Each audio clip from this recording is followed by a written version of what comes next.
Hello students, आज हम आपको अम्ल क्षार लवण वाले चैप्टर से विद्युत चालक या सुचालक किसे कहते हैं, इनके प्रकार, विद्युत अपघटनीय विभेदन का सिद्धांत और आयनन की क्रिया पर प्रभाव डालने वाले कारक के बारे में बताएं। सबसे पहला बात यह आती है, विद्युत चालक या सुचालक किसे कहते हैं। ऐसे पदार्थ जिनमें विद्युत का चालन हो, विद्युत का संचलन हो, यानी करंट का फ्लो हो, ऐसे पदार्थ विद्युत चालक या सुचालक कहलाते हैं। विद्युत का जो चालन है वो दो ही रीजन से होता है। एक तो वहाँ आयन उपस्थित हो तो विद्युत का चालन होगा, या वहाँ पे फ्री इलेक्ट्रॉन्स पाए जाएं तो भी विद्युत का चालन होगा। तो ऐसे पदार्थ जिनमें फ्री इलेक्ट्रॉन पाए जाएं तो विद्युत का चालन होगा, और जिनमें आयंस पाए जाएं वहां पर भी विद्युत का चालन होगा। इसी आधार पर विद्युत के जो चालक होते हैं उन्हें दो भागों में बांट लिया गया। एक तो धातुएं, तो वो आपके कहलाते हैं धात्विक चालक, मेटालिक कंडक्टर्स। दूसरे आपके विद्युत अपघट, तो वो आपके इलेक्ट्रोलाइट्स कहलाते हैं। धात्विक चालक किसे कहते हैं? जितनी भी धातुएं हैं उनमें इलेक्ट्रिसिटी का कंडक्शन होता है, विद्युत का चालन होता है, क्योंकि धातुओं में फ्री इलेक्ट्रॉन्स पाए जाते हैं, और फ्री इलेक्ट्रॉन्स पाए जाने के कारण धातुओं में विद्युत का चालन होता है। इस कारण से धातुएं विद्युत चालक होती हैं, धात्विक चालक कहलाती हैं। विद्युत अपघट्य, अम्ल, क्षार, लवण, ये आपके जल में घोलने पर आयनों में विभक्त हो जाते हैं। आयन जो होते हैं उनमें विद्युत का चालन होता है, इसलिए अम्ल, क्षार, लवण ये आपके सभी विद्युत अपघट्य होते हैं और इनमें विद्युत का चालन होता है, इनके विलयन में विद्युत का चालन होता है। विद्युत अनपघट्य, कुछ पदार्थ ऐसे होते हैं जिन्हें जल में घोला जाए और उनमें करंट प्रवाहित किया जाए, उनमें करंट प्रवाहित नहीं होता, उनमें विद्युत का चालन नहीं होता है। ऐसे पदार्थ कौन कौन से होते हैं आपके? शुगर है, ग्लूकोज है। तो इनके अगर हम विलयन बनाएंगे तो उन विलयन में विद्युत का चालन नहीं होगा। और ऐसे पदार्थों के जो विलयन है वो डिस्टिल वाटर में बनाते हैं, आश्रित जल में बनाते हैं, टैप वाटर में, रिवर वाटर में, पॉन्ड वाटर में नहीं बनाते हैं।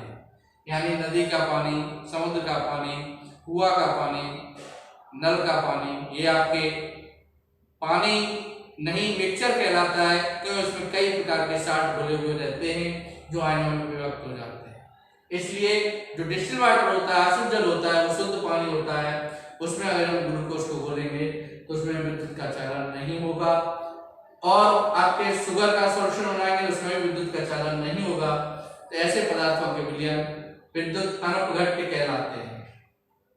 विद्युत अपघटनीय विभेदन का सिद्धांत, इसे आयनन का सिद्धांत भी कहते हैं। इस सिद्धांत को आर्हेनियस ने दिया था, इसलिए इसे आर्हेनियस का विभेदन सिद्धांत भी कहते हैं। इस सिद्धांत के अनुसार जब किसी विद्युत अपघट्य को जल में घोला जाता है तो दो प्रकार के आयनों में विभक्त हो जाता है, धनात्मक आयन और ऋणात्मक आयन बनाता है।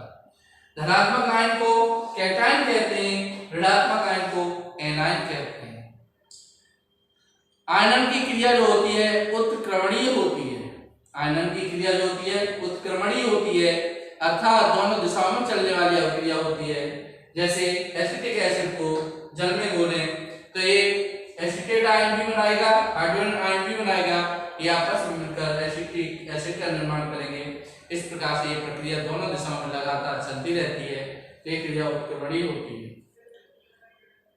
किसी भी विद्युत अपघट्य में कैटायन की संख्या एनायन की संख्या के बराबर होती है। किसी भी विद्युत अपघट्य में कैटायन की संख्या जो होती है वो एनायन की संख्या के बराबर होती है, यानी धनायन और ऋणायन आपस में बराबर होते हैं।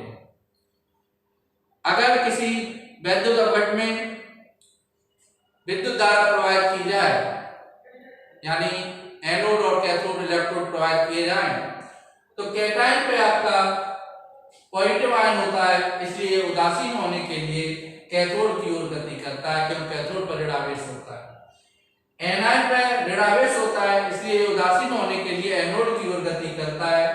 तो इस प्रकार से इलेक्ट्रोलाइसिस कराने पर ये कैटायन कैथोड की ओर गति करता है, एनायन एनोड की ओर गति करता है। किसी भी वैद्युत अपघट्य का, किसी भी दुर्बल वैद्युत अपघट्य का संपूर्ण भाग न आयनित होकर उसका कुछ अंश भी आयनित होता है। इस अंश को आयनन की मात्रा, डिग्री ऑफ आयोनाइजेशन कहते हैं। इसे आयनन की मात्रा, डिग्री ऑफ आयोनाइजेशन कहते हैं। इसे अल्फा से प्रदर्शित करते हैं। नेक्स्ट टॉपिक हमारा आयनन पर प्रभाव डालने वाले कौन कौन से कारक हैं। Factor affecting on ionisation. Factor, कौन कौन से फैक्टर हमारे आयनन की क्रिया पर प्रभाव डालते हैं। विद्युत अपघट्य की प्रकृति, जो पदार्थ लिए उनकी नेचर कैसा है, यानी कहने का मतलब ये है कि पदार्थ भी दो प्रकार के होते हैं। एक होते हैं प्रबल वैद्युत अपघट्य, एक होते हैं दुर्बल वैद्युत अपघट्य। प्रबल वैद्युत अपघट्य ऐसे वैद्युत अपघट्य होते हैं जो प्रत्येक तन्यता और सांद्रता पर पूर्णतः आयनित हो जाते हैं। इसका तात्पर्य यह हुआ कि अगर हम पानी की मात्रा थोड़ी सी लेंगे तब भी वो पूर्ण रूप से आयनित हो जाएंगे, और पानी की मात्रा ज्यादा लेंगे तब भी वो पूर्ण रूप से आयनित हो जाएंगे। तो ऐसे पदार्थ जो प्रत्येक तन्यता और सांद्रता पर पूर्णतः आयनित हो जाते हैं प्रबल वैद्युत अपघट्य कहलाते हैं। और प्रबल वैद्युत अपघट्य में आपके HCl है, HNO3 है, H2SO4 है, ये आपके प्रबल अम्ल होते हैं। इनको कितनी भी कम पानी की मात्रा ली जाए ये पूर्ण रूप से आयनित हो जाते हैं, इसलिए ये प्रबल अम्ल कहलाते हैं। NaOH, KOH प्रबल क्षार कहलाते हैं, क्योंकि ये भी प्रत्येक तन्यता और सांद्रता पर पूर्णतः आयनित हो जाते हैं। कुछ NaCl, Na2SO4, K2SO4 ये हमारे प्रबल लवण कहलाते हैं। ये भी प्रत्येक तन्यता और सांद्रता पर पूर्णतः आयनित हो जाते हैं। कुछ पदार्थ ऐसे होते हैं जो प्रत्येक तन्यता और सांद्रता पर पूर्णतः आयनित नहीं होते हैं। ऐसे पदार्थों को दुर्बल वैद्युत अपघट्य कहते हैं। दुर्बल वैद्युत अपघट्यों की अगर हम बात करें, फॉर्मिक एसिड जिसे एंटासिड के नाम से जाना जाता है, जो चींटी होती है, चींटी एक ही रास्ते में चलती चली जाती है, तो वो चींटी जो स्मेल होती है वो एक एसिड सीक्रेट करती है, वो एसिड आपका फॉर्मिक एसिड होता है। फॉर्मिक एसिड का फॉर्मूला HCOOH होता है। फॉर्मिक एसिड भी प्रत्येक तन्यता और सांद्रता पर पूर्णतः आयनित नहीं होता है, तो ये पूर्णतः आयनित नहीं होता है, इस कारण यह दुर्बल वैद्युत अपघट्य कहलाता है। इसी प्रकार से एसिटिक एसिड CH3COOH ये भी प्रत्येक तन्यता और सांद्रता में पूर्णतः आयनित नहीं होता है, इस कारण एसिटिक एसिड भी दुर्बल वैद्युत अपघट्य कहलाता है। और दुर्बल वैद्युत अपघट्यों में भी दुर्बल अम्ल कहलाते हैं। NH4OH दुर्बल क्षार होता है, ये भी प्रत्येक तन्यता और सांद्रता में पूर्णतः आयनित नहीं होता है। इस प्रकार से वैद्युत अपघट्य की प्रकृति, अगर वो प्रबल है तो शीघ्रता से आयनित होते हैं, और दुर्बल है तो शीघ्रता से आयनित नहीं होते हैं।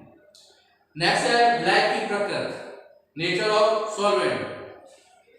विलायक का एक परावैद्युतांक शक्ति होती है, और ये परावैद्युतांक शक्ति जो परावैद्युतांक स्थिरांक जो होता है जितना अधिक होगा उसमें आयनन की मात्रा उतनी अधिक होगी। इसका कारण ये कि परावैद्युतांक वह शक्ति होती है जो विपरीत आवेशित आयनों के मध्य आकर्षण बल को कम करती है। जो आयनों के द्वारा जुड़े होते हैं उन आयनों के मध्य जब आकर्षण बल कम हो जाता है तो उस आकर्षण बल को कम करने पर वो आयनों में विभक्त हो जाते हैं, आयनों की क्रिया बढ़ जाती है। पानी का परावैद्युतांक अधिक होता है, इसका अर्थ है आयनन की क्रिया अधिक होती है। ताप बढ़ाने से अणुओं की गति बढ़ जाती है, अणुओं की गति बढ़ जाने से आयनन की क्रिया बढ़ जाती है।